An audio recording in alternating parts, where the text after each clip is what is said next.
Flight attendant calls cop on black girl speechless. When her dad, the airline CEO, arrives. What would you do if your child was humiliated, mid-flight called disruptive, looked down upon, and reported to authorities, simply for existing? And what if that child was yours? This is the story of Noelle Ridge, a bright 8-year-old black girl whose only crime was sitting quietly in a first-class seat with her father. A spilled glass, a cold glance, a silent accusation, and then without warning they were removed from the plane. But what the crew didn't know was who her father really was. Because Malcolm Ridge wasn't just any passenger. He was the newly appointed CEO of the very company that owned the airline. What followed wasn't just corporate drama. It was a movement, a reckoning, a fight not for revenge, but for respect. Why did this happen? What power does silence hold? And when is the right time to speak out? This story will break your heart, lift your spirit, and leave you questioning everything you thought you knew about dignity at 30,000 feet. If you're ready for a story that will stay with you long after the final scene, don't forget to like, share, and subscribe to our channel. Now, let's begin. The moment 8-year-old Noelle Ridge stepped onto the jet bridge.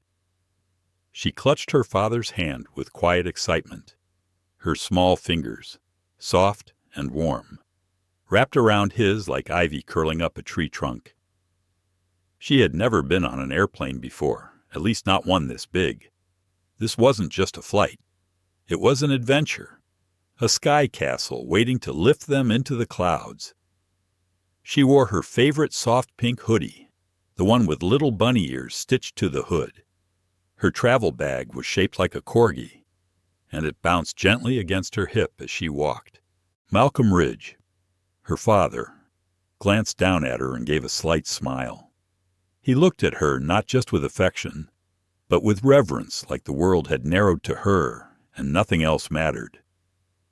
The cabin of Aurelia Air's premium class shimmered like a quiet dream. Cream-colored leather seats curved into private pods, the soft blue ambient lighting mimicking twilight. There was no bustle, no announcements barking over intercoms.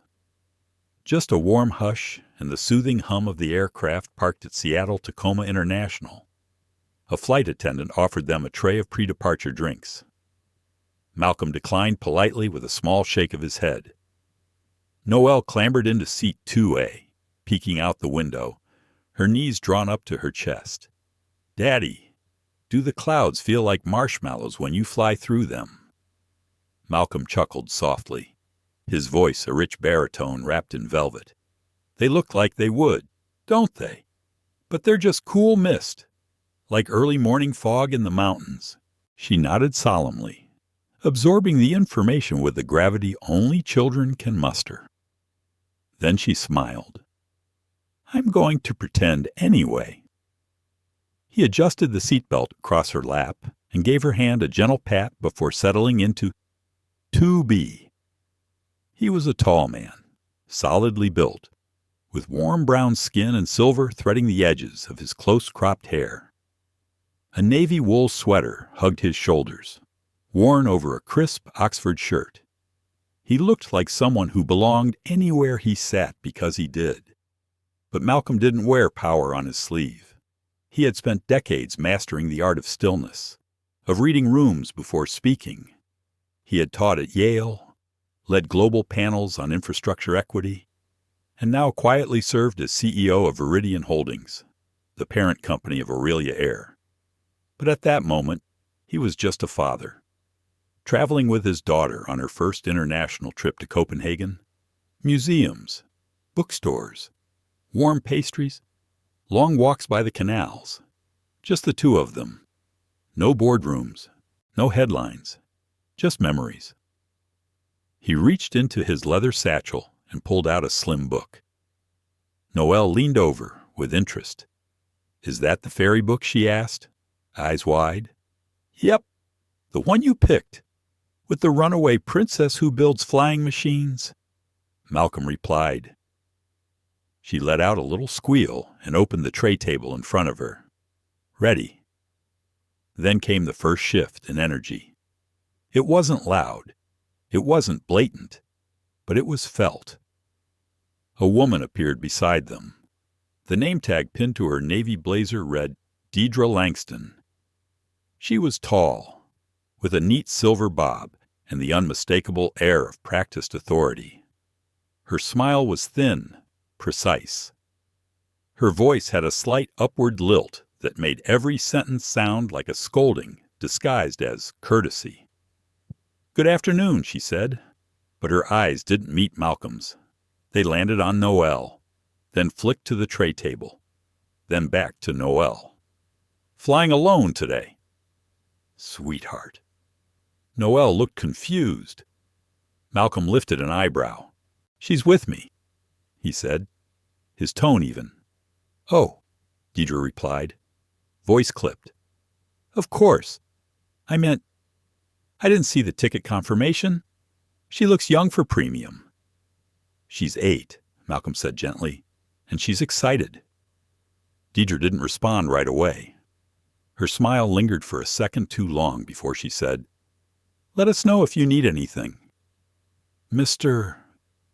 She didn't wait for an answer before moving down the aisle.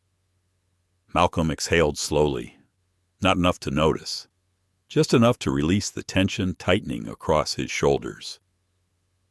He looked over at Noelle, who had returned to her coloring book, unaware. He had seen that look before, the subtle scan, the unspoken question. "Do you belong here?" He'd spent his life in spaces where people thought he didn't. The flight filled quickly. Passengers in tailored blazers and silk scarves settled into place, murmuring about meetings and weather in Denmark. Flight attendants moved with swift precision, offering blankets, adjusting seat settings. When Deidre returned for drink orders, Malcolm kept his voice measured. "Sparkling water, please, no lemon." "And for the young lady," she asked, eyes still on the tablet in her hand. "She'll have the same." Deidre hesitated. "Children usually prefer juice, apple, or maybe milk." Noelle opened her mouth to speak, but Malcolm's voice came first soft, but firm. "She'd like sparkling water, just like mine." Another pause. Deidre nodded without looking up. "Of course." She returned a few minutes later. Malcolm's drink came on a lint-lined tray. Noelle's was handed to her directly. No tray, no coaster, no smile. "Be very careful with this," Deidre said, as if the glass might explode in Noelle's hands. "The seats are imported leather." Noelle held it with both hands, eyes wide, unsure of what she'd done wrong. Malcolm reached over and steadied the glass, his hand covering hers. "Thank you," he said to Deidre, voice still calm. She gave a curt nod and moved on. Malcolm sat back. His shoulders remained square. His face remained unreadable. But something had shifted. A quiet hum beneath his ribs. Not anger. Not yet. But the memory of every moment like this, dressed in politeness but stitched with assumption. He looked at Noelle, who was now sipping cautiously, the bunny ears on her hoodie slumping slightly. He reached over and tugged them upright, earning a small giggle. "Tell me," he said, changing the subject, "if we meet a real Viking in Denmark, what do you think they'll say?" Noelle grinned. "They'll probably say, 'Why are you wearing sneakers in winter?'" Malcolm laughed. "Smart girl." But in the space between that laugh and his next breath, Malcolm Ridge knew something with uneasy certainty. This flight wasn't going to be as smooth as he hoped, and someone on this plane had already decided who his daughter was before they even left the ground. It didn't take long for Malcolm to notice the difference. The woman 2 rows ahead had dropped her scarf, and Deidre Langston, the same flight attendant who had addressed Noelle with clipped indifference, swept in like a concierge at a five-star hotel. "Oh no, don't worry," she said, her voice honeyed. "Here, let me help with that. Would you like champagne before takeoff? Or perhaps something still?"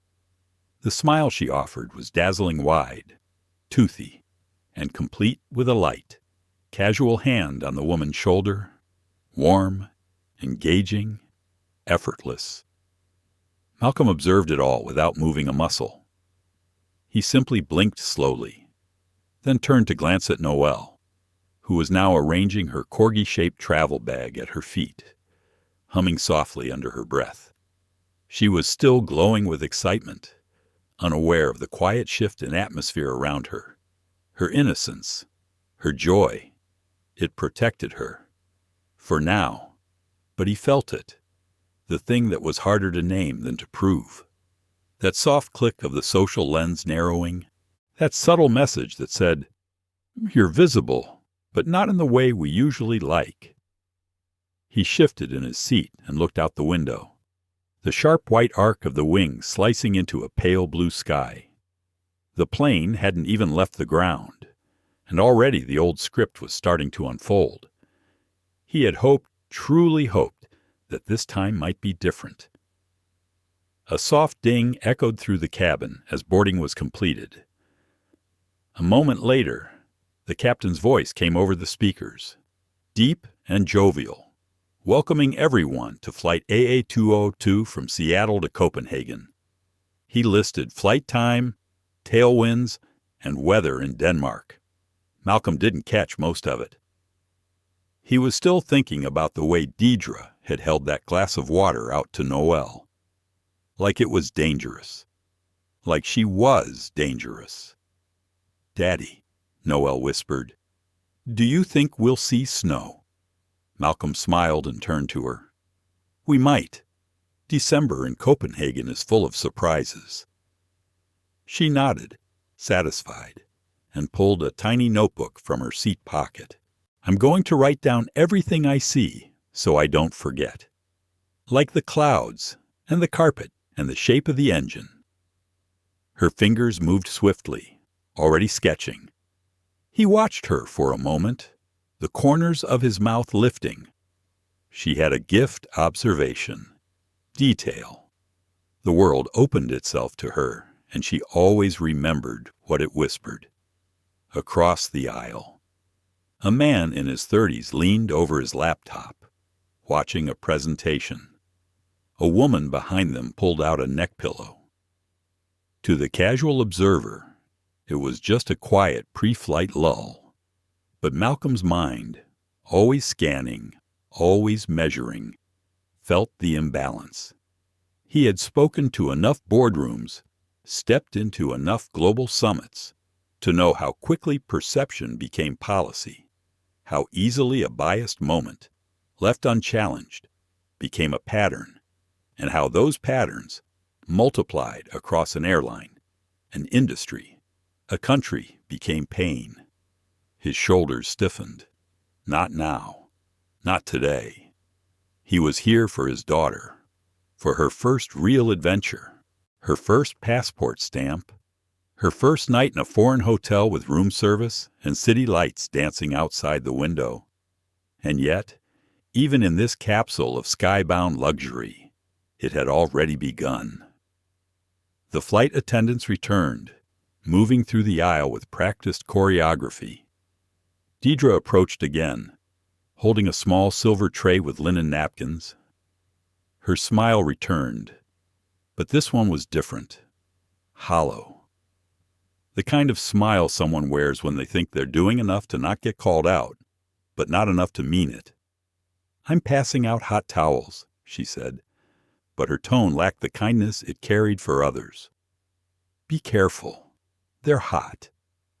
She handed Malcolm one, then looked at Noelle. Her brow creased slightly. "For the young lady," she asked, but the words carried doubt. "She'll take one," Malcolm said before Noelle could answer. Deidre blinked, then handed it over. Noelle took the towel delicately and placed it on her tray, mimicking the adults around her. "Thank you," she said, ever polite. Deidre gave a slight nod and moved on. Malcolm sat still for a long moment, fingers resting lightly on the armrest. He could hear his mother's voice in his head, as clearly as if she were in the next seat. You don't react. You observe. You let them show you who they are. His mother had taught in public schools for 30 years.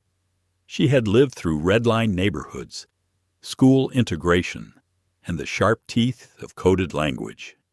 She never raised her voice in public, but her presence made rooms pause. She used to say, "The most dangerous people are the ones who smile as they shrink you." Malcolm reached for his tablet. Not to work, he had promised himself no work on this trip, but to open the photo album app. He scrolled past keynote speeches, press tours, his daughter's art from school, until he landed on a photo of his wife, taken years ago. She was laughing, holding a sleepy baby Noelle at a park in D.C. The photo was slightly blurred, but her eyes were clear. He missed her most in moments like this. She would have known what to say. "Daddy?" He looked over. Noelle had pulled her hood down and leaned closer. "Did I do something wrong earlier?" she asked softly. Malcolm blinked. "What do you mean? The lady? She looked mad when I asked for water. Was it supposed to be juice?" He exhaled slowly. "You didn't do anything wrong. Little light. People carry their own weather inside them. Sometimes it rains, when you didn't cause the storm." Noelle nodded, but he could see the question still floating behind her eyes. He reached across and gently squeezed her hand. "You belong in this seat. Don't let anyone make you feel otherwise." She gave him a tiny smile, the kind that needed time to fully grow back. That moment might have passed, might have been the worst of it. But Deidre wasn't finished. Later. As dinner service began, the tension returned in the smallest of gestures.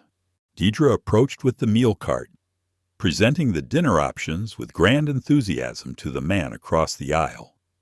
When she reached Malcolm and Noelle, her tone dulled again. "Your choice," she asked flatly. Malcolm kept his voice even. "I'll have the grilled salmon, and she'll have the pasta with cream sauce." Deidre looked at Noelle's tray, then back at Malcolm. "That sauce is rich. Some kids find it upsetting." Malcolm raised an eyebrow. "She'll manage. She's quite capable." "Of course," Deidre said, lips tightening. She retrieved the trays, placing Malcolm's carefully. When she handed Noelle's, she shifted the tray ever so slightly. The movement was subtle, but enough to knock the salt shaker sideways. A soft clink, and then grains spilled across the edge and onto the floor. "Oh dear," Deidre sighed loudly. "We ask guests to be mindful. These spills, well, they're not easy to clean on this carpet." She looked at Noelle like she'd dropped it. Noelle's hands weren't even on the tray. "I didn't touch it," she whispered. Malcolm leaned forward, his voice low, each word deliberate. "You placed the tray. You tipped the shaker. Let's be clear." Deidre stiffened. "Sir, I know," he interrupted.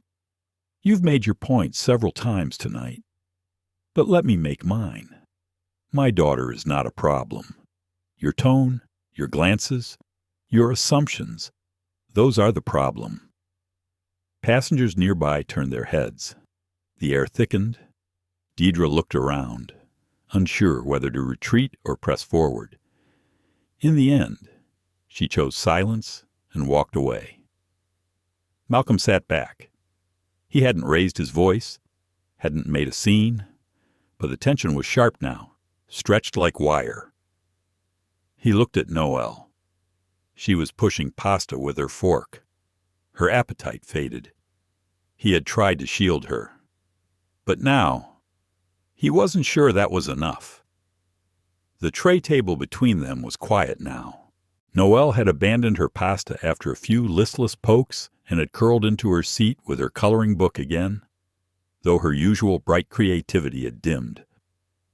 The page in front of her, once intended for dragons and castles, held only a sky half filled with clouds. Malcolm Ridge rested his hands lightly in his lap, the corners of his mouth drawn in a straight, unreadable line.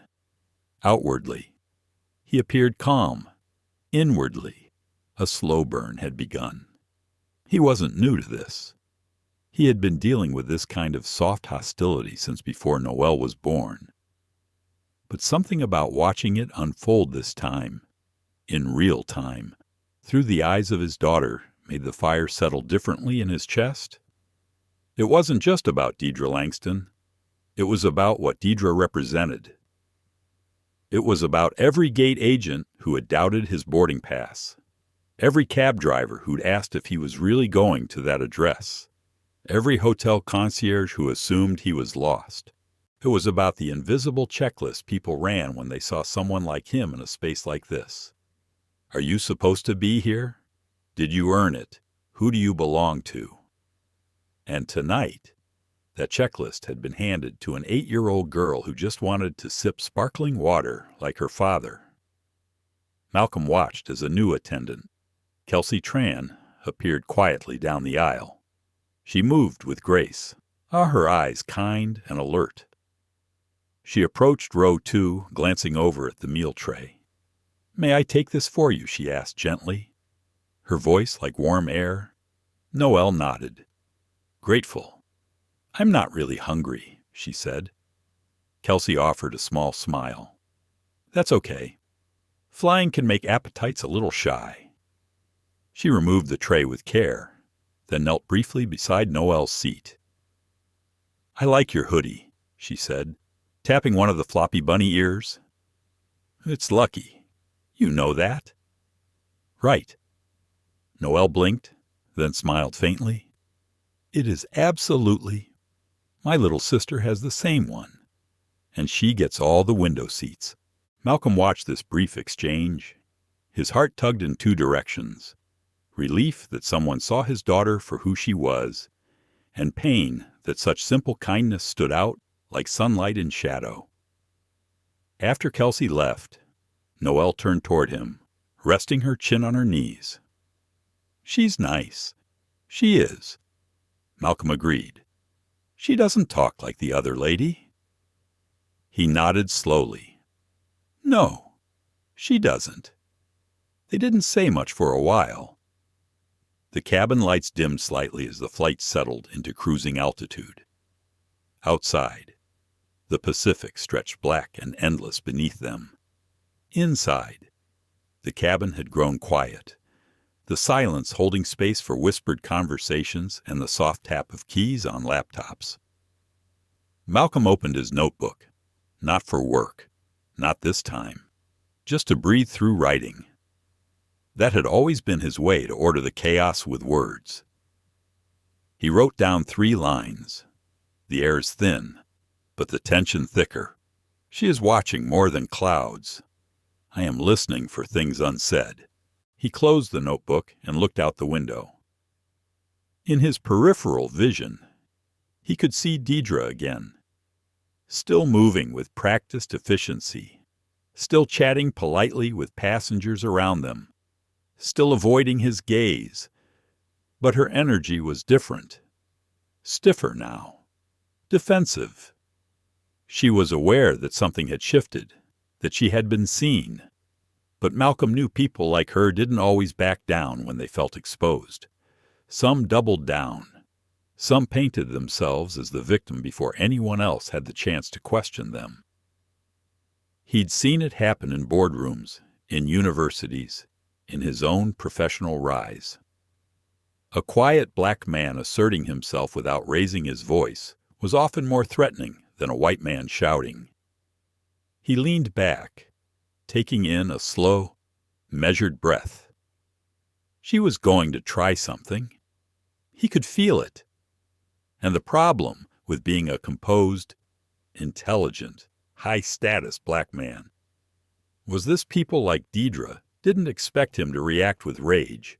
They feared that he wouldn't react at all until it was too late. And that fear could make them dangerous. Noelle was watching a movie now, one of those animated ones with a wisecracking snowman and a princess who builds her own castle. Her headphones were too big for her, but they'd been adjusted with a small cloth under the band to help fit. He smiled at the sight, his fingers tapping softly against the armrest. Then he heard it, a whisper, a hushed exchange at the front of the cabin. He tilted his head slightly. Deidre was speaking with another crew member, a younger man. He couldn't hear everything, but he heard the tone, urgency, justification, performance. She glanced toward his row, then quickly looked away. Malcolm's instincts prickled. He had given keynote addresses on global security, had once served as a crisis logistics consultant in volatile regions. He knew how to read intent. And what he saw in Deidre's body language wasn't concern. It was calculation. She was documenting something. She was building a narrative. He had said no rude words, raised no voice, asked for nothing more than sparkling water and dignity. But in the mind of someone who had already decided what kind of person he was, that was enough. He turned back to Noelle and reached for her coloring book. Want to do a page together.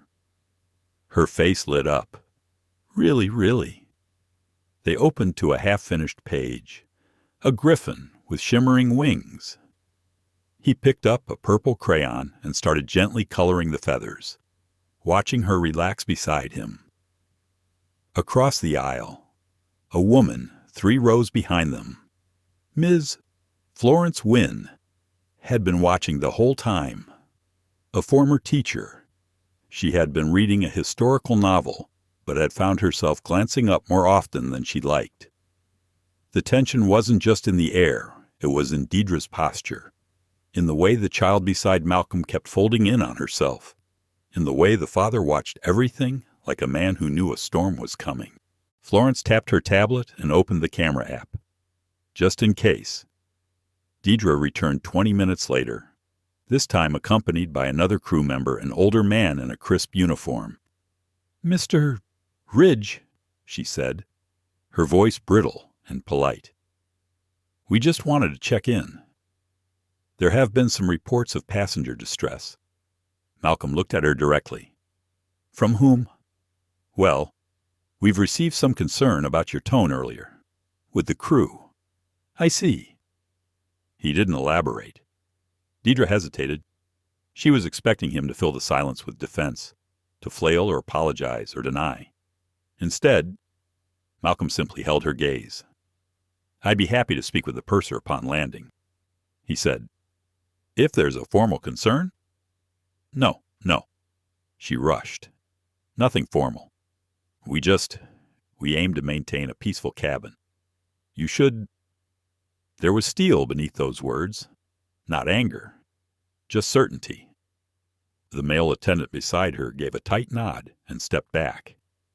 Deidre followed, her mouth a narrow line. Malcolm turned back to Noelle, who had paused her coloring again. "Are they mad at you?" she asked softly. He considered his answer carefully. "No," he said. "They're uncertain, and uncertainty makes some people act in strange ways." She nodded, absorbing it like a sponge. "But we're not uncertain," he added. "We're exactly where we're supposed to be." "Okay," she said, a bit more confident now. He kissed the top of her head, rested back in his seat, and let the quiet stretch. But inside, he was preparing. Because if Deidre was writing a story, he needed to be ready for the ending she was trying to force, and he would not let her write it alone. The cabin lights had dimmed into a soft golden hue, simulating sunset somewhere high above the Canadian coast. Outside the windows, a pale crescent moon cast faint light over the cloud cover below, giving the world an eerie silver stillness. Inside, the hum of the engines blended with the soft clinking of utensils and low murmurs from passengers enjoying their meals. Most people in premium class had settled into the comfort of warm food, soft blankets, and curated movies. But in row 2, Malcolm Ridge remained coiled in quiet vigilance. He hadn't touched his salmon. Noelle, curled back into her seat, was halfway through another drawing, this one of a griffin with antlers and a crown. Her coloring had returned with more focus now, her small shoulders rising and falling with measured breaths. She was calm again, but not carefree. Not quite. Deidre Langston returned with the dessert cart. Malcolm could feel her before he saw her. He didn't look up right away, but he heard her voice, sweet for others, brittle when it reached their row. "Would the young lady like ice cream?" she asked. Tone clipped and too bright. Noelle looked up, uncertain. Malcolm answered for her. "She would. Vanilla, if you have it." Deidre placed a small glass bowl on the tray in front of Noelle. There were no sprinkles, no little garnish, like the other children a few rows back had received. Just the plain scoop, slightly over-melted. Noelle didn't complain. She simply picked up her spoon. Then Deidre leaned over with 2 small silver salt and pepper shakers, setting them down beside Malcolm's tray with a bit too much force. The salt one wobbled, teetered, and then tipped. It wasn't an accident. Not entirely. The tiny cap had been loosened. Grains poured out in a small cascade, spilling across the table and onto the floor. Some even dusted the hem of Noelle's leggings. "Oh," Deidre said sharply. "Honestly, this is why we don't usually allow children to play with these things." Malcolm blinked. Noelle froze, spoon hovering above her bowl. "I didn't touch it," she whispered. But Deidre wasn't listening. She grabbed a cocktail napkin and began dabbing at the scattered salt with theatrical frustration. "These seats are leather. The carpet's imported wool. One spill, and the cleaning costs triple." Malcolm reached forward, gently pulling the napkin from Deidre's hand. His fingers didn't tremble. His voice didn't rise. "That's enough." Deidre straightened, blinking. "I beg your pardon." He met her eyes directly. "You tipped the shaker. My daughter hadn't even moved. And yet you immediately blamed her. Loudly. Publicly. I didn't. You did." Passengers nearby were now watching. Some turned halfway in their seats. A man 2 rows ahead leaned slightly over the aisle. Florence Wynne, the retired teacher, had stopped pretending to read and was now fully tuned in. Her eyes narrowed. Malcolm leaned back slowly, still calm. "My daughter is not a liability to your cabin. Ms. Langston, your assumptions are—" Deidre's mouth opened, then closed. Her lips pressed into a tight, pale line. "She needs to be careful. That's all. This is a shared space.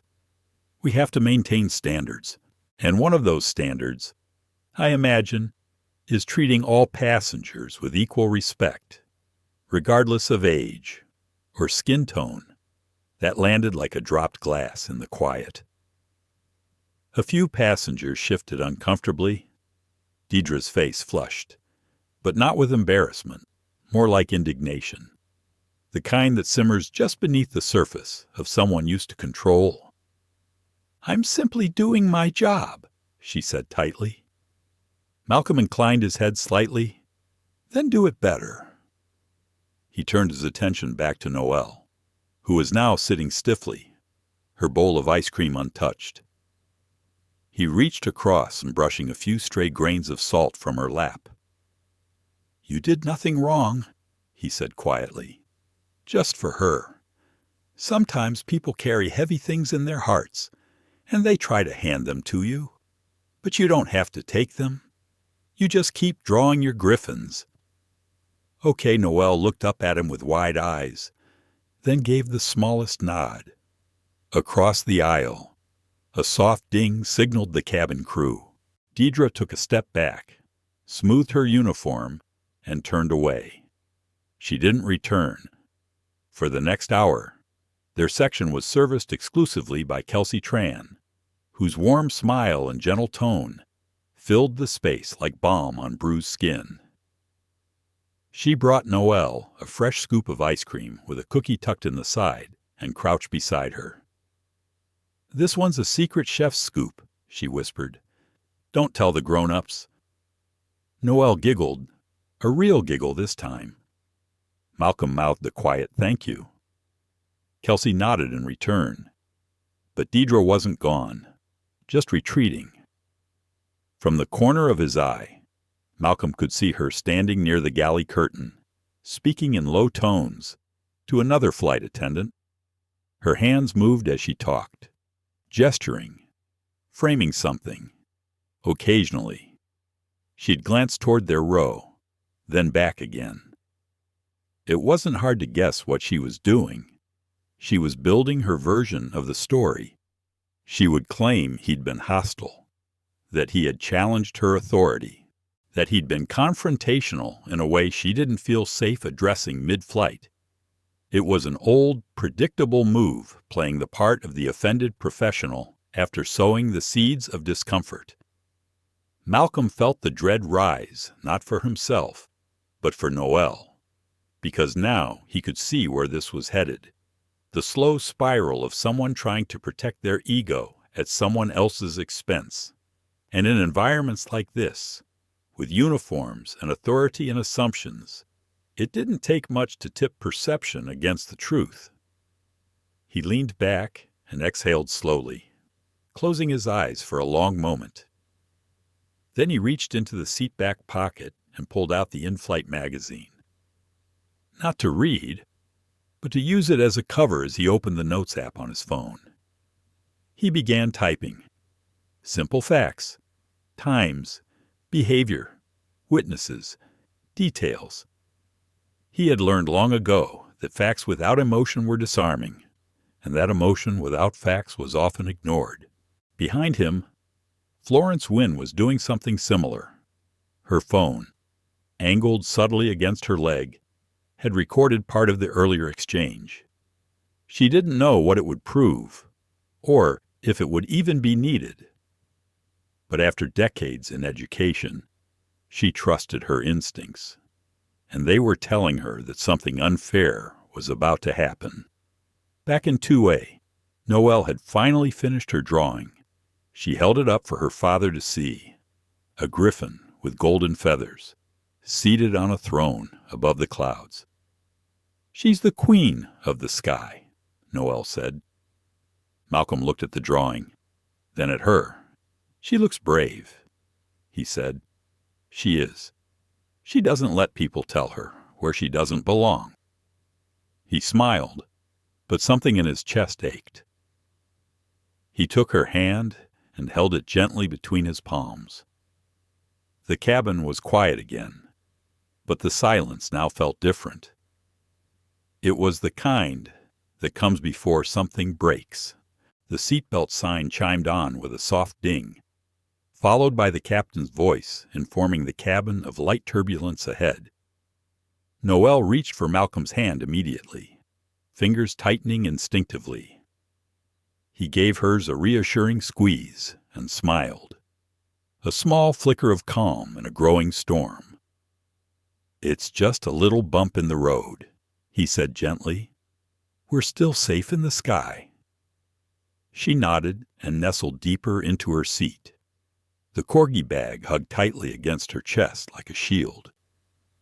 Outside the window, the stars had faded, swallowed by a thick cover of clouds.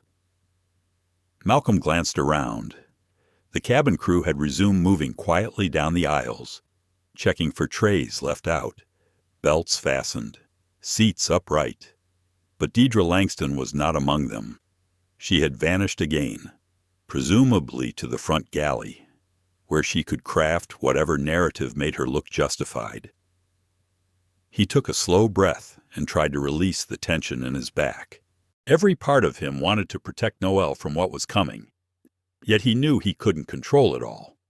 Not here. Not at 35,000 feet, trapped in a vessel where power came with name tags and uniforms. Not merit or character. Kelsey Tran passed by, her eyes meeting his for a brief moment, soft, steady, knowing. She gave Noelle a small wave as she passed. Noelle waved back timidly. Malcolm found comfort in Kelsey's presence, but it wasn't enough to undo what had already begun unraveling. Not when the person steering the perception was out of view, whispering into ears that would never bother to ask for his side. The turbulence began. Just a soft rock at first, enough to make the lights flicker. Malcolm kept one hand on Noelle's, the other on the armrest, steadying them both. "Daddy," Noelle whispered, "do people think we're bad?" He turned to her, heart caught mid-beat. "Why would you say that I heard someone behind us?" "They said something about how we were making a scene." Malcolm closed his eyes for a moment. So it had already begun to ripple out. "The Whisper Network." "No," he said finally, evenly. "We're not bad. Some people just don't know how to understand what they don't expect." She looked confused. "You and me," he continued, "we don't always fit the picture they already have in their heads. That makes them uncomfortable. And instead of asking themselves why, they look for reasons to make us the problem. But we're not the problem," she said, her voice a little stronger. "No, baby," he said, voice low and firm. "We never were." They rode the turbulence in silence after that, just gentle bouncing, enough to keep classes from being refilled and flight attendants in their jump seats. But the real turbulence wasn't outside. It was the simmering unease inside the cabin, the sense that something was coming. Malcolm could feel it pressing in, quiet but dense, like fog before a storm. When the seatbelt sign finally clicked off and passengers began to move again, that's when the shift happened. Deidre reappeared. This time, she didn't approach quietly or cautiously. She returned with purpose. Another flight attendant trailing behind her, a tall man with a stoic face and clipped speech. His name tag read Logan Reese, and though his posture was polite, it held the rigidity of someone performing protocol more than offering support. "Mr. Ridge," Deidre began, her tone even but icy. "We've had a formal complaint lodged from another passenger regarding your behavior." Malcolm blinked. "My behavior?" "Yes," she said crisply. "There's concern about your interactions with the crew. The accusation includes raising your voice, inappropriate confrontation, and making a staff member feel unsafe." Noelle sat up straighter in her seat, eyes wide. Malcolm turned toward her slowly. "From which passenger? I'm afraid that's confidential," Logan Reese inserted, his tone measured but indifferent. Malcolm looked at both of them. "I haven't raised my voice once. I haven't used foul language. I simply asked for my daughter to be treated with respect." Deidre's eyes narrowed slightly. "It's not just about tone. It's also about energy." Malcolm stared at her. "Energy. Yes," she said. "The atmosphere you've created in this cabin has caused discomfort, and I'm responsible for ensuring the safety and emotional well-being of all passengers." There it was, the careful pivot, from factual to subjective, from objective behavior to imagined threat. He could feel the old familiar ache rise in his chest, the same one he'd felt the day a security guard followed him around a bookstore. The same one when an executive recruiter asked if he was applying for a junior role. That ache of being quietly accused for simply existing outside expectation. He inhaled deeply. Noelle's hand found his again. She was scared. That was the part that mattered most to him now. "I have been calm," Malcolm said clearly, so others around them could hear. I've been direct, yes, but only in response to repeated condescension and implication. My daughter was blamed for a spill she didn't cause. She was treated with less respect than others. I addressed it, politely. Logan shifted uncomfortably. Deidre spoke again. Nonetheless, we have protocols. Given the escalation, we will be reporting the incident to the authorities upon landing. There it was, the final card. Malcolm felt the air still in his lungs. No shouting, no threats, no violence. And yet, here they were, talking about law enforcement. Again. He looked around the cabin. Florence Wynne stood. I saw the entire thing, she said firmly, her voice slicing through the silence. That man has done nothing but advocate for his daughter. The only discomfort came from the woman who couldn't handle being called out for treating a child unfairly. Deidre's head turned sharply. Ma'am, with all due respect. Save it, Florence said. I'm a retired school principal. I know what gaslighting looks like, and so does everyone else who's been watching. If you call security on this man, I will testify to everything I've seen. Other murmurs began to rise. A few passengers nodded. One man near the aisle muttered, It's about time someone said it. Deidre faltered. Logan looked at Malcolm again, his demeanor shifting just slightly.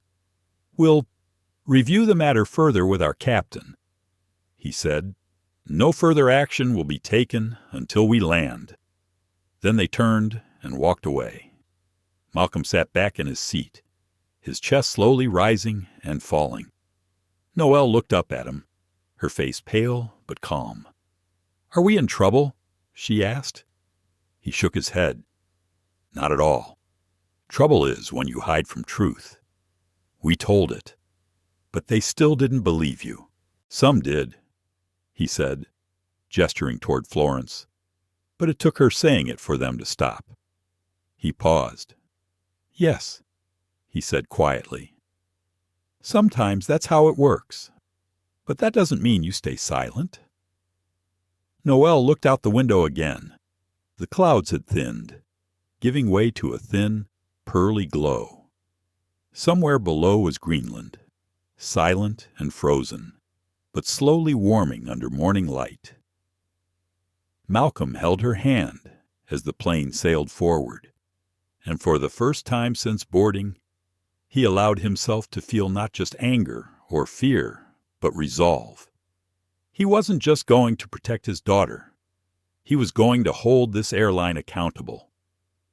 The sun was just beginning to rise over the North Atlantic when the cabin lights flickered back to full brightness. Passengers stirred awake, stretching beneath cashmere blankets and rubbing sleep from their eyes. The gentle tone of the captain's voice came over the intercom, announcing their descent into Copenhagen. The mood in the cabin had shifted tense, uncertain. Eyes flicked toward row 2 with sideways glances and hesitant curiosity. Malcolm sat upright, fully awake, suit jacket now buttoned, eyes focused. He hadn't slept. Not because he couldn't, but because he chose not to. He wanted to be ready. Noelle, curled under his arm, stirred slowly as the seatbelt light dinged on again. Her hair was mussed, bunny hoodie lopsided. She yawned into his chest. Are we there? She asked, her voice raspy with sleep. Almost, Malcolm said softly. We're landing soon. She sat up, stretching gently, eyes blinking against the morning light that filtered through the window. Below them, patches of land and ice came into view, thin ribbons of gray-blue coastline. Quiet and distant. For a few minutes, there was peace again. Just father and daughter descending through the clouds, together. But Malcolm knew what waited on the other side of the landing gear touching down. The report, the accusation, the file that had already begun forming the moment Deidre uttered the word unsafe. He glanced down at his notes again. Clear, detailed, time-stamped. He had compiled everything, not for a fight, but for the truth. A fight would only be a consequence of someone refusing to face it. As the wheels touched down with a soft bump and the plane rolled smoothly along the runway, Malcolm closed his notebook and slipped it into his leather carry-on. He adjusted his watch. His mind was already calculating the steps ahead: immigration, baggage claim, and then, depending on how far Deidre had taken her accusations, airport security. He didn't tell Noelle any of that. Instead, he said, "We're here. Little light. You ready for your adventure?" She gave a sleepy nod and smiled. "Will we see castles? I think we just might."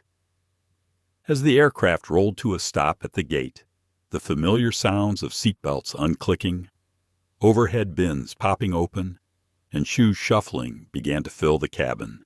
But there was a heaviness around row 2, like the air had thickened just slightly. A voice crackled over the intercom. "Ladies and gentlemen, we ask for your patience as we deplane row by row.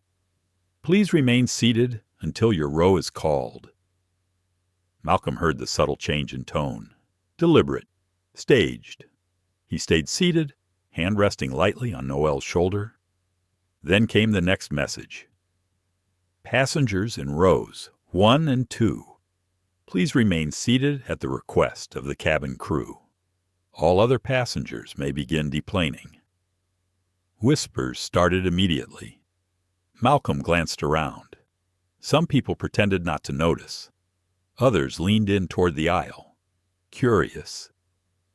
He saw Florence Wynne glance back from 3 rows behind, her mouth tightening. Noelle looked up at him, confused. "Why can't we get off yet?" He smoothed her hair. "They need to speak with me," he said gently. "But it's okay. I'm right here." Noelle looked worried. "Did we do something wrong?" He shook his head. "No, baby. We told the truth. But sometimes people aren't ready to hear it, so they delay." She nodded slowly, trusting him even if she didn't understand. Aurelia Ayres' head purser approached. She was tall, polished, and wore a silver name tag that read Marlene Vestergaard. Her expression was measured, but not unkind. "Mr. Ridge," she began, "we'd like to speak with you briefly before you deplane. There have been some concerns reported, and we are required to follow up." Malcolm nodded once. "I expected as much. Please stay seated. Someone from airport security will be boarding shortly." Noelle's eyes widened. Malcolm took her hand. Marlene hesitated, her eyes flicking toward Noelle. "Your daughter is not in any trouble." "She better not be," Malcolm said, the steel finally showing in his voice. The purser pursed her lips and stepped back. Kelsey Tran slipped by, just a minute later. She crouched beside Noelle and whispered, "You were amazing on this flight. I hope you have the best trip ever." Noelle managed a small smile. Kelsey stood and looked Malcolm directly in the eye. "I saw everything," she said quietly. "If you need a statement later, you'll have it." Malcolm nodded once. Then the uniformed officers boarded, not armed, not aggressive, but their presence alone turned heads.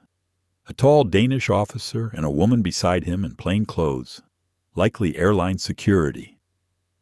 The male officer spoke first. "Mr. Ridge, yes. Would you come with us? Please." "My daughter comes with me," Malcolm said firmly. "That's fine. This is only a procedural matter. No charges have been filed. We'd like to clarify the situation with the crew." Noelle slipped her hand into his. Malcolm rose slowly, carrying their bags himself. He didn't want anyone touching their things. As they moved toward the exit, a few passengers nodded subtly in support. Others avoided eye contact. Florence Wynne stood in the aisle. "I'll be following up," she said to Malcolm. "You're not alone in this." He offered a grateful look. As he stepped off the plane and into the jet bridge, the cool air outside was the first breath of relief he'd felt since they boarded. Not safety, not yet, but space, a chance to stand. The officers led them to a quiet lounge room just off the gate. No flashing lights, no handcuffs, just questions and forms. Deidre Langston was already there, standing stiffly beside her supervisor. Her arms were crossed tightly, chin lifted, eyes carefully composed in a mask of professionalism. She began recounting her version selectively, cleanly, omitting her tone, her blame, her shifting of guilt onto a child. Malcolm waited, then he took out his notebook, read from it, calmly, precisely. He told them everything. Then he let Florence in. She had followed them with quiet insistence, and she confirmed it. Kelsey provided her statement separately, without hesitation. When it was over, Deidre's supervisor turned to her with a heavy sigh. "We'll be reviewing your conduct thoroughly," she said, her voice cool. Deidre opened her mouth to protest, but the moment had shifted. Her words now felt brittle against the weight of truth. Malcolm turned to the officers. "Are we free to go?" "Yes, sir," the Danish officer said. "We apologize for the delay." He took Noelle's hand again. As they exited, the airport outside felt oddly calm. Travelers moved in every direction, unaware of the storm that had passed in Gate 17. Noelle looked up at her father as they walked toward baggage claim. "Are we okay now?" He nodded. "We're better than okay." Then he smiled for the first time in hours. "We're about to go find a castle."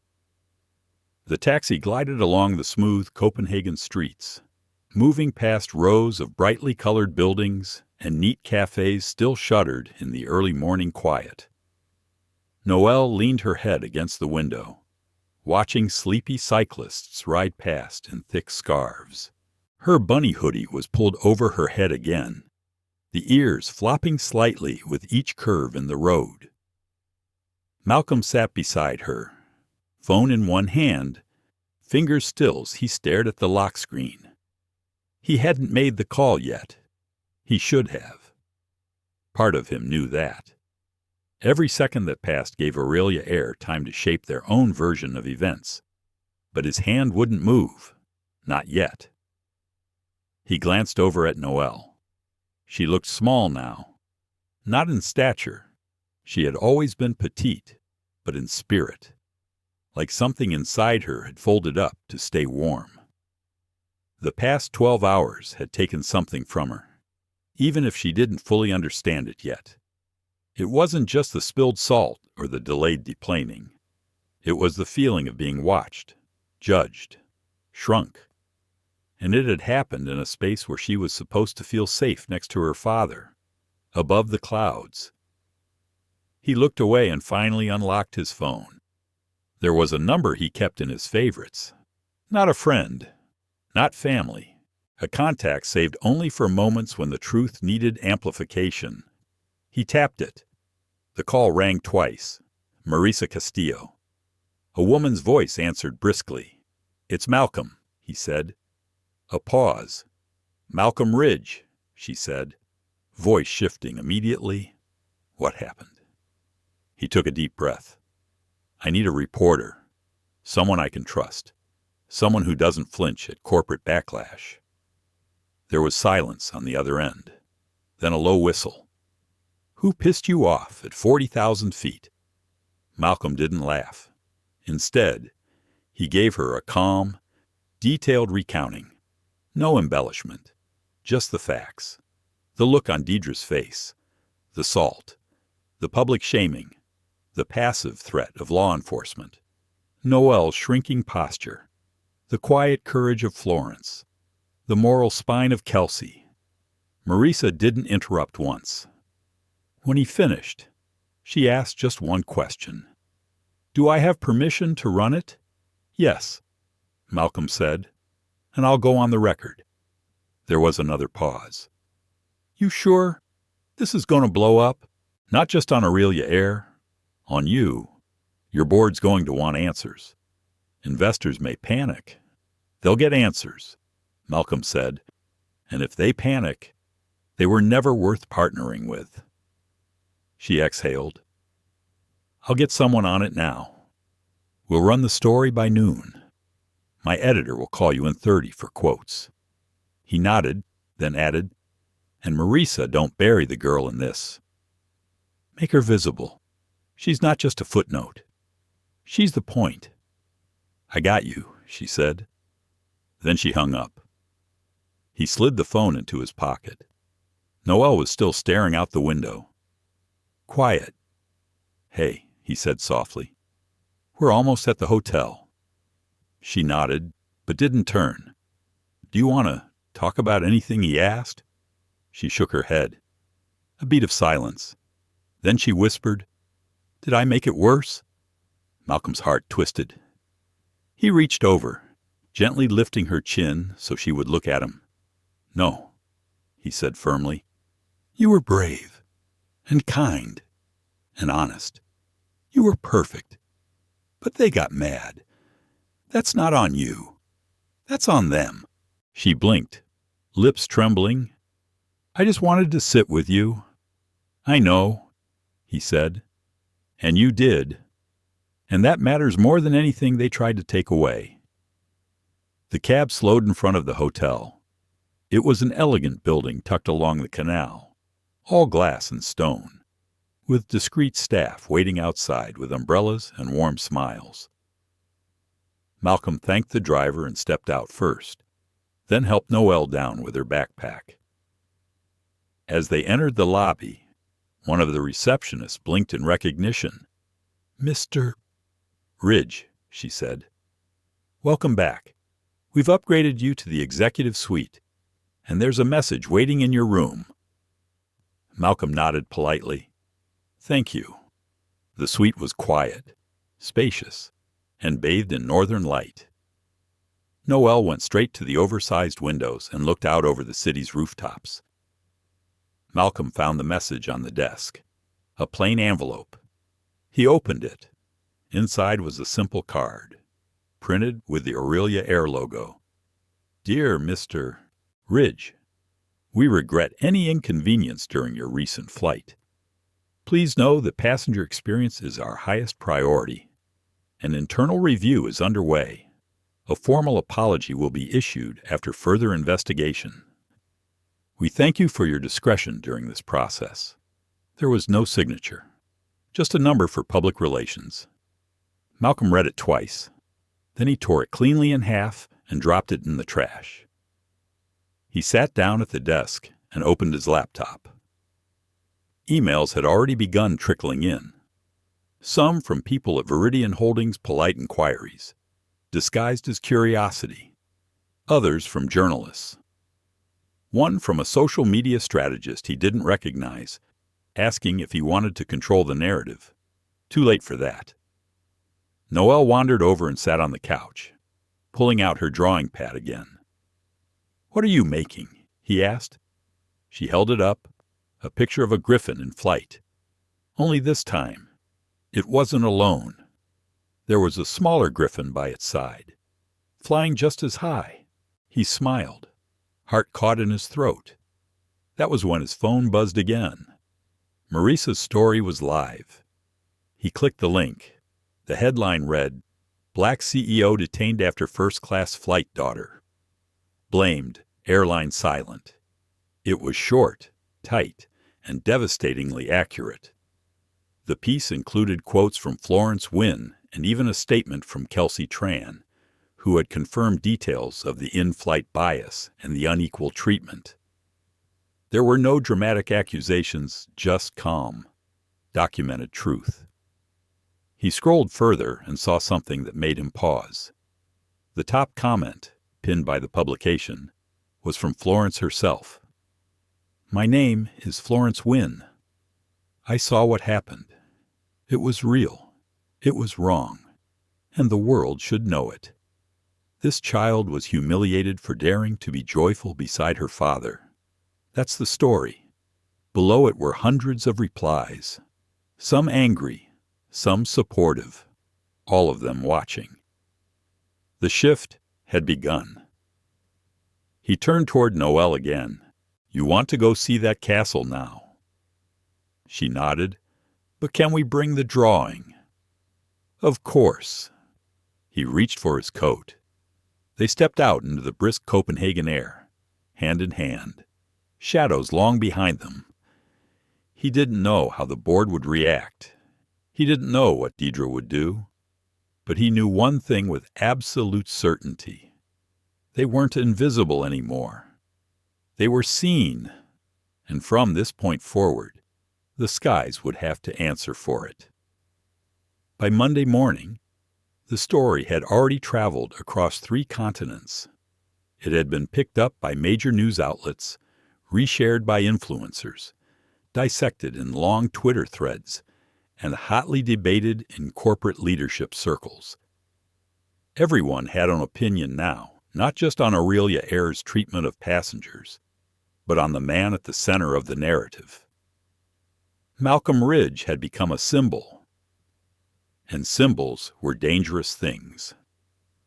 At 7:42 a.m., Malcolm sat at the head of the boardroom table at Viridian Holdings' Copenhagen satellite office, watching as 12 faces flickered to life on the conference screen. The board had called an emergency virtual meeting, something they hadn't done in nearly a year.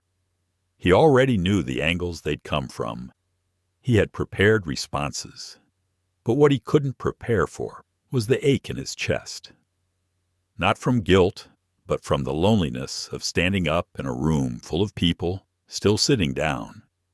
The chairwoman, Yvette Kwan, spoke first.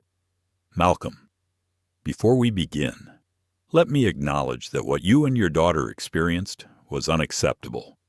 He nodded. "Thank you." "That said," she continued, "there are concerns about how quickly this has escalated. You've gone public with a situation that may now become legally sensitive. Aurelia Air is a partner in 3 of our logistics ventures. Their legal team has already contacted our liaison." There it was. The pivot from empathy to risk assessment. "I understand the concern," Malcolm replied. "But let's be clear, this didn't escalate because of me. It escalated because a company allowed a pattern of bias to go unchecked in their most elite service tier."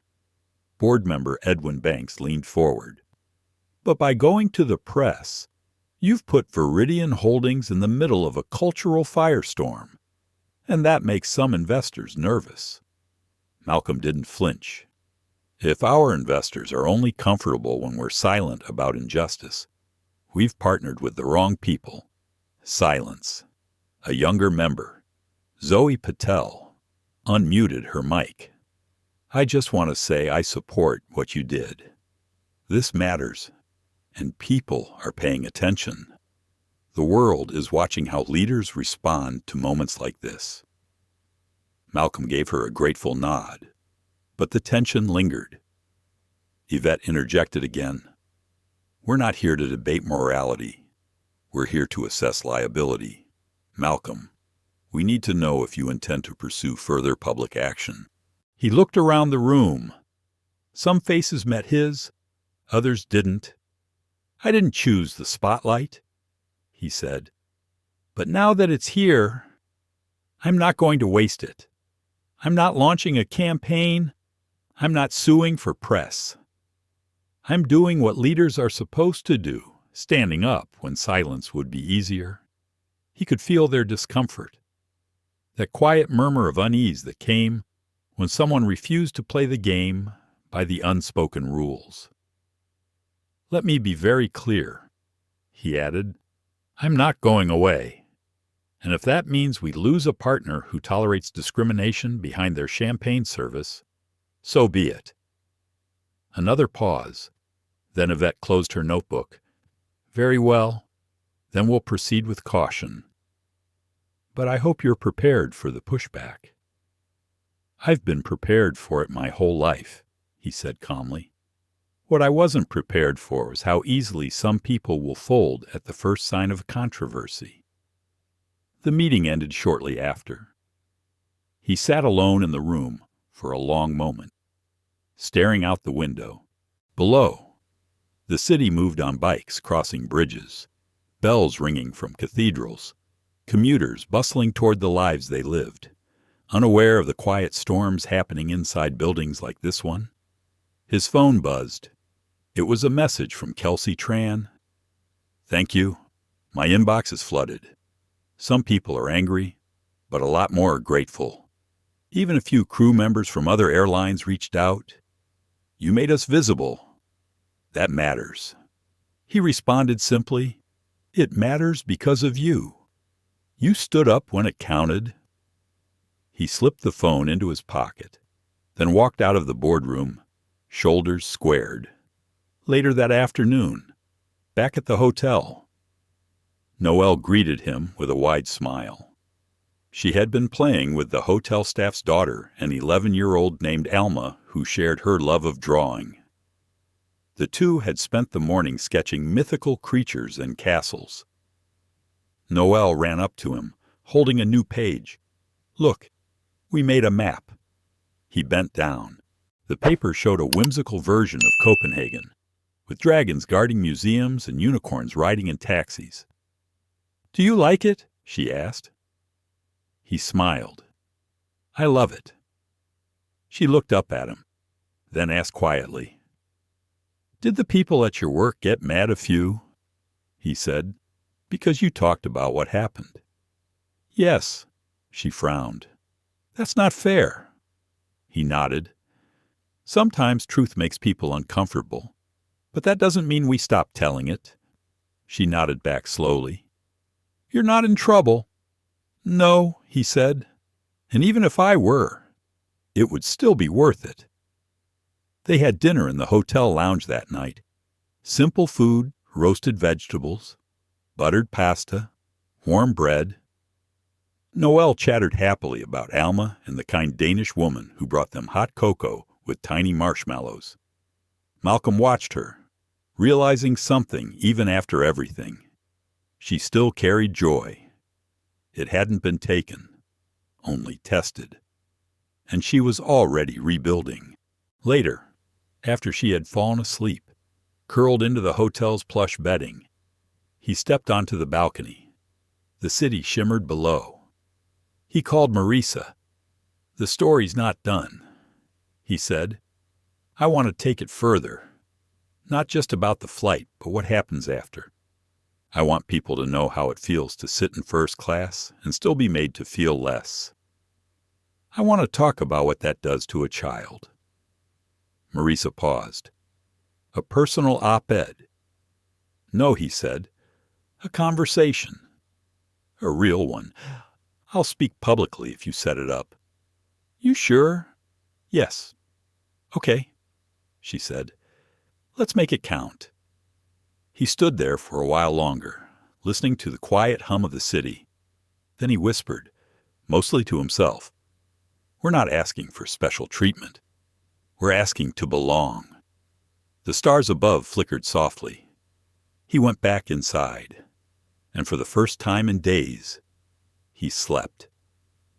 The studio lights weren't as harsh as Malcolm expected. They were warm, almost soft, casting a steady glow across the small, soundproof room.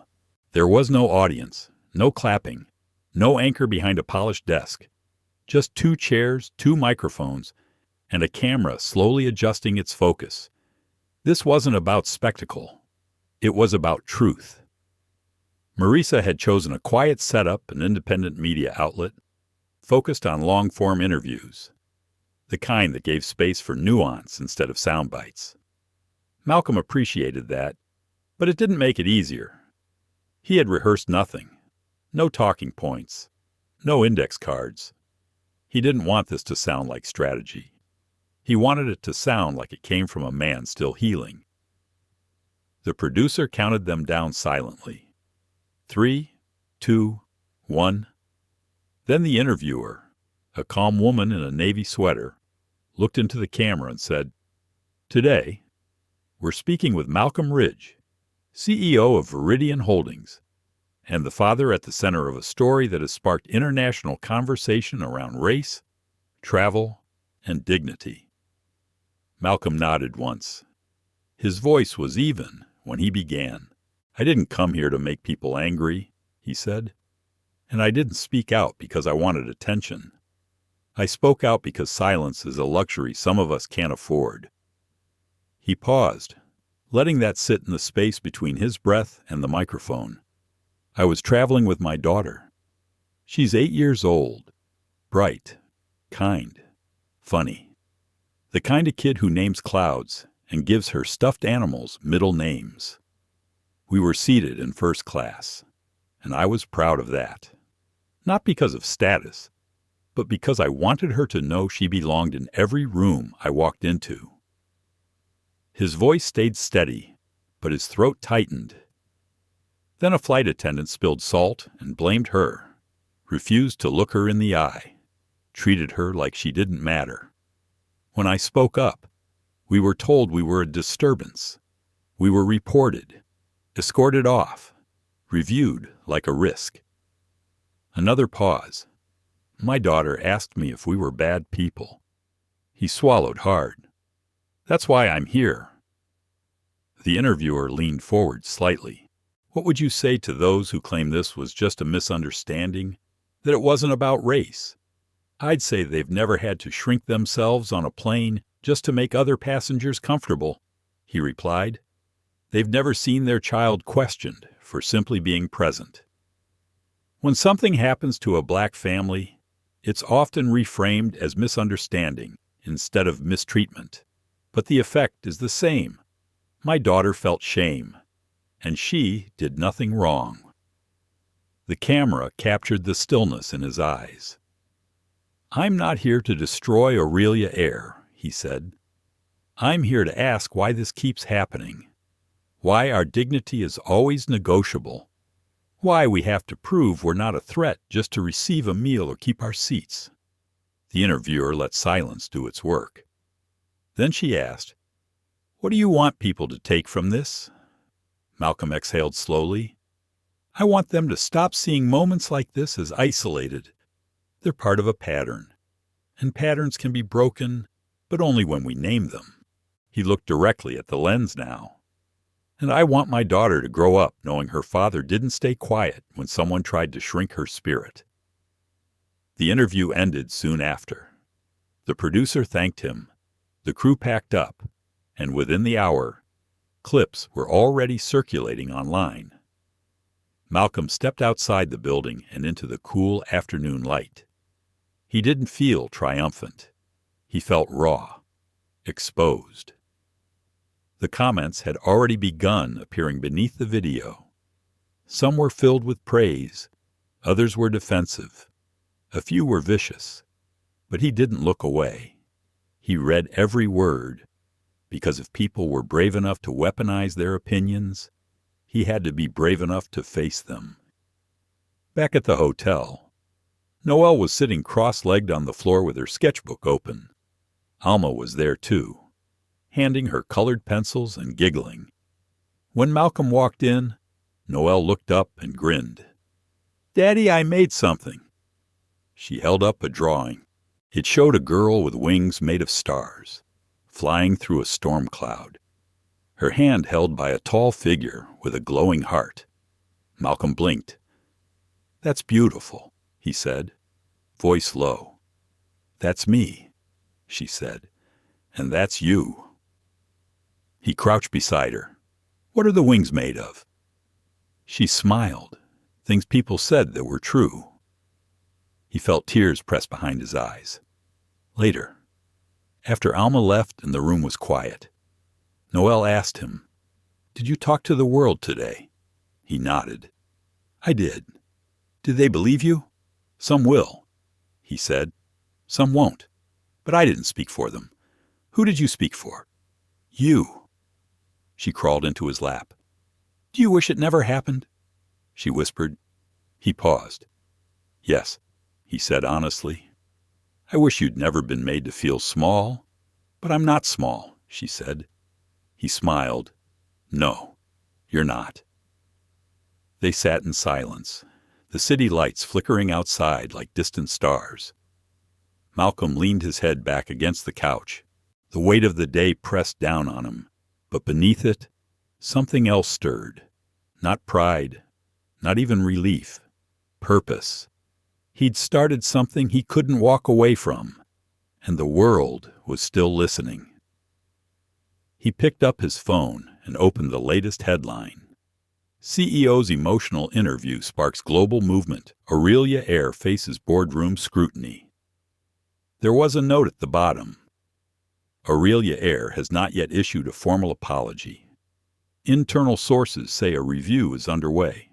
Protests are now scheduled at 6 international airports, organized under the hashtag Buying Flight for Dignity. Noelle tugged his sleeve. Can we go somewhere tomorrow? Where do you want to go? She thought for a moment.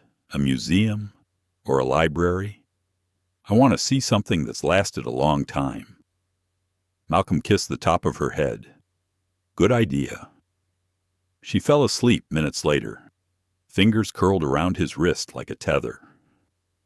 Malcolm sat there for a long time, watching the rise and fall of her breath. He had spoken to the world, but what mattered most was still sleeping in his arms, and she believed him. That was enough. The museum smelled like old wood and quiet. Noelle walked a few paces ahead of Malcolm, her sneakers squeaking slightly against the polished floor. She was clutching the audio guide like it was a treasure map, listening intently as the narrator explained the significance of a Viking ship suspended above them. It was found in a burial site, she whispered, turning to her father. They buried the whole boat so the person could sail into the next life. Malcolm smiled. That's beautiful. She nodded. It's kind of like hope, isn't it? Taking something broken and still believing it can carry you somewhere. He hadn't thought of it that way, but now he couldn't stop. They moved from exhibit to exhibit, Noelle pausing often to sketch. She didn't ask questions about the news or the protests. She didn't mention the cameras now following them discreetly from a distance. She simply let herself exist in wonder again. Malcolm followed her lead. For a few hours, the weight of being the man who said something faded. He wasn't a symbol. He wasn't a headline. He was just a father on a quiet weekday, marveling at ancient ships and forgotten tools, until his phone buzzed. A single word lit up the screen from Marisa. Happening. He checked the link she sent and tapped the volume button down to silent. The live feed loaded immediately. A crowd had gathered outside Aurelia Air's headquarters in New York. Peaceful, organized, dozens of people holding signs. My seat is not a threat. We belong at 30,000 feet. Stop policing. Black joy. The chant was soft, rhythmic, unshakable. One voice, then 10, then 100. Malcolm watched from the side of the gallery, heart thudding, not with fear but with awe. People had heard him, but more importantly, they had heard Noelle. That evening, back at the hotel, he received a call from a member of the Aurelia Air Board, a man named Thomas Braith. Malcolm. Thomas began. Let me say up front, I'm sorry. We failed. We failed for years. And your story just lit the match. Malcolm didn't interrupt. There's going to be a full shakeup, Thomas continued. Senior staff, policy, training, all of it. We're pushing for more than just an apology. This will be structural.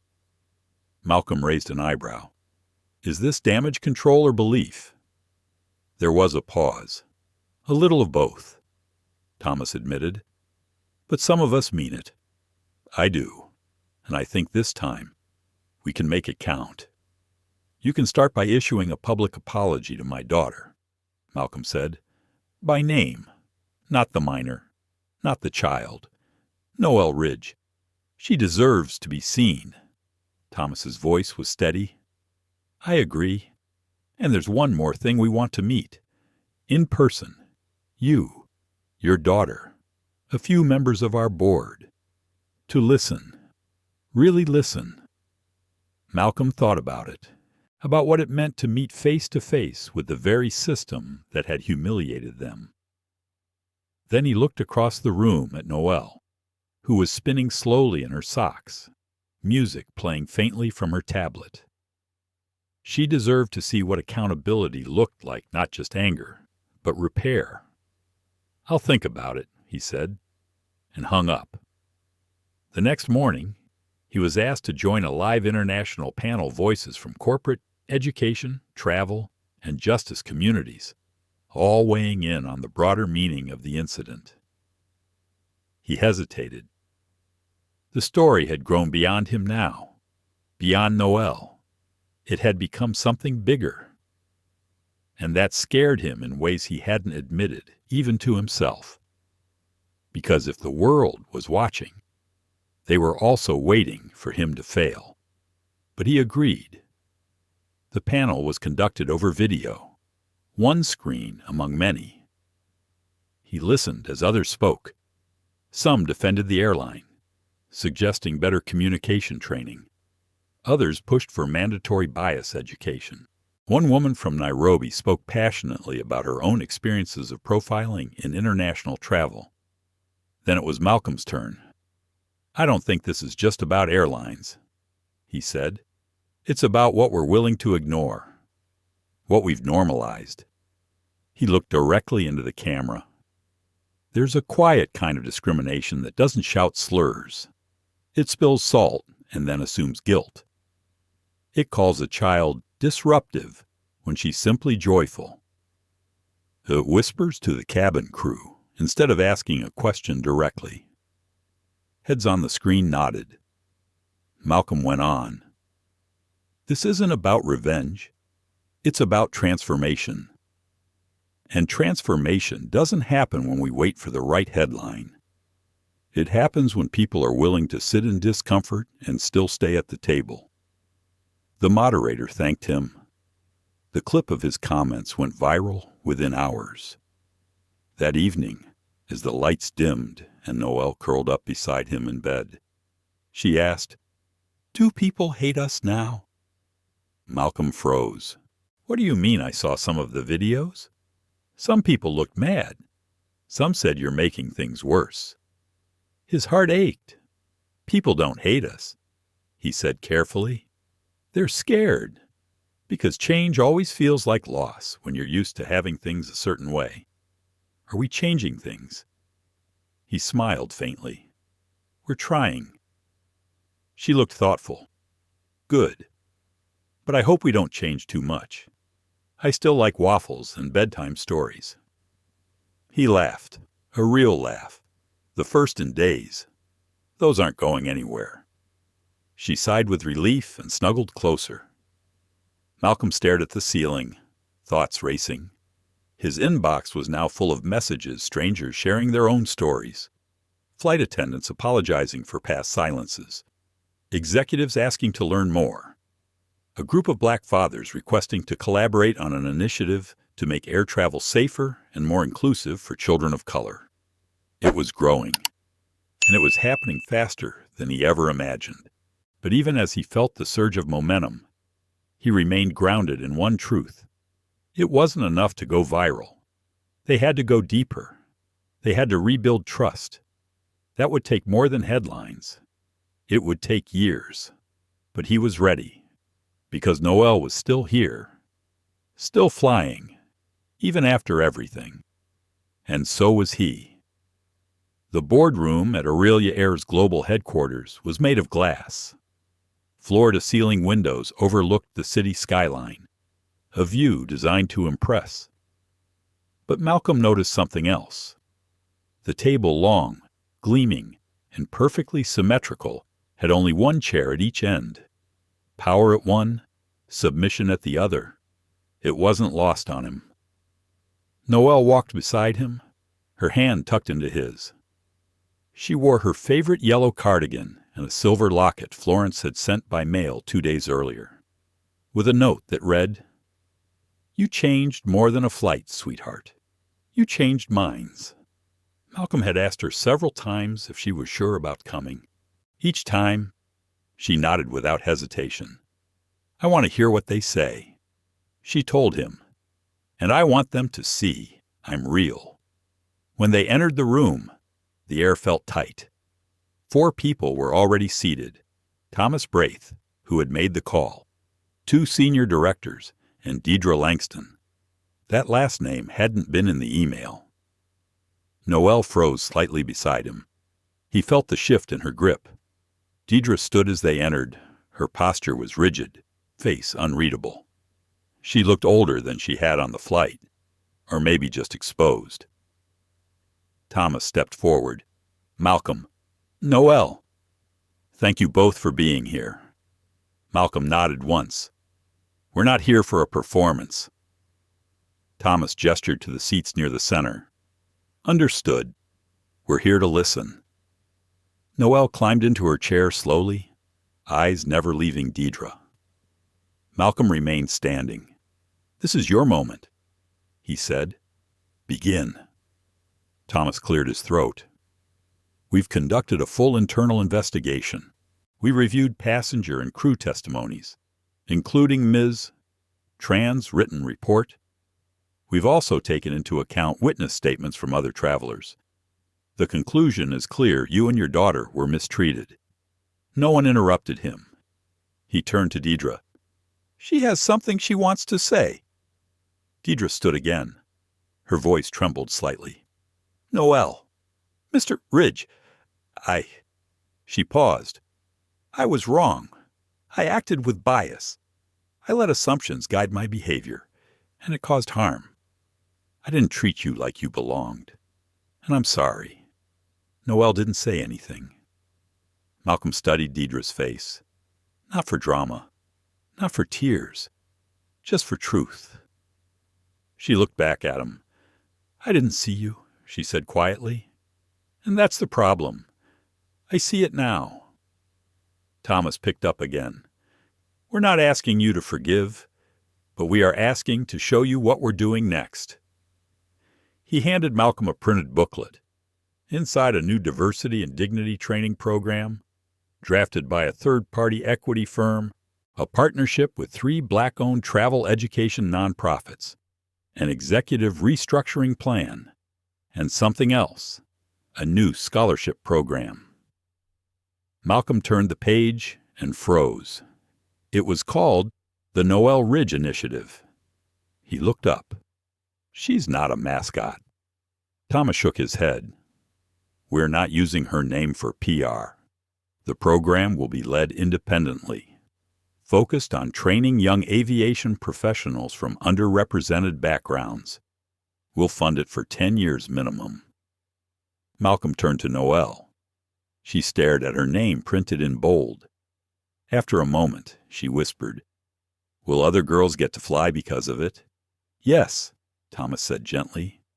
Then it's okay. Malcolm exhaled slowly. The room sat in silence. Then one of the senior directors spoke. Mr. Ridge, you didn't have to come here, but you did, and that means something. You showed us where we were blind. We can't fix the past, but we won't pretend it didn't happen. Malcolm stood. This isn't absolution, he said. It's accountability, and if it fades when the cameras go away, it means nothing. It won't fade, Thomas said. Noelle finally spoke again. Can I say something? Everyone turned. She stood, hands at her sides, voice soft but clear.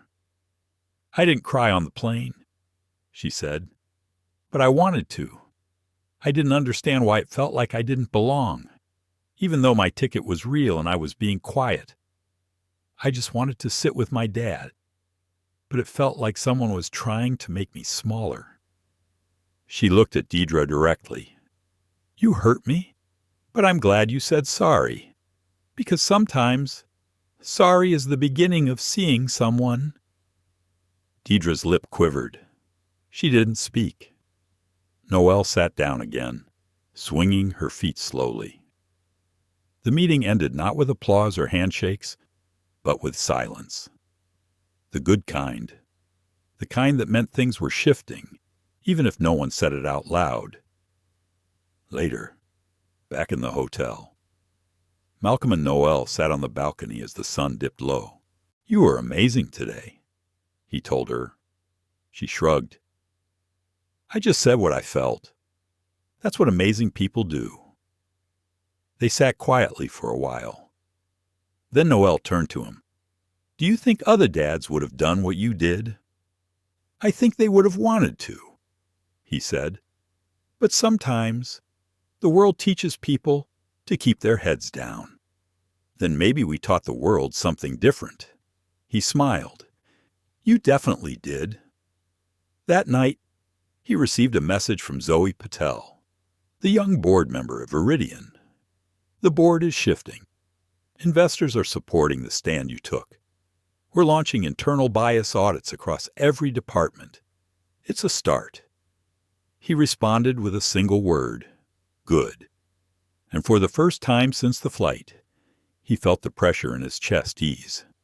Because something had broken, and in its place, something better was beginning to grow. It had been 29 days since the flight, 29 days of interviews, statements, legal reviews, private conversations, and public reckonings. But now, at last, they were flying again. Noelle held her small suitcase with both hands, her backpack resting neatly on her shoulders. She wore a soft purple sweatshirt with tiny stars stitched into the sleeves, and a bright yellow hair clip that caught the morning light as they stepped into Copenhagen International Airport. Malcolm walked beside her, his gait calm, his breath steady. He wasn't anxious, not anymore. Not because he trusted the world had changed overnight, but because he'd changed, and that was enough.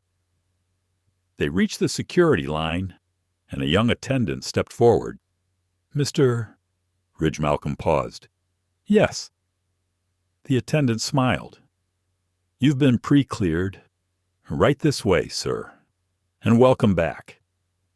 Noelle glanced up at her father, eyes wide with a mixture of surprise and understanding. Inside the lounge, the staff greeted them warmly. No second looks, no whispered assumptions, just service. Respectful, quiet, neutral. It shouldn't have felt unusual, but it did. Malcolm leaned closer to Noelle. "How are you feeling?" "Like I'm about to go on an adventure," she whispered. They boarded the plane early, first class again, same row as before, but everything felt different. The flight attendant was a young black woman named Ava. She bent down to Noelle's level and said, "Welcome aboard. Miss Ridge, we've got orange juice and apple juice. You pick, and I'll make sure it's served just how you like it." Noelle smiled and chose apple. When Ava left, she leaned into her father. "I like her," she said.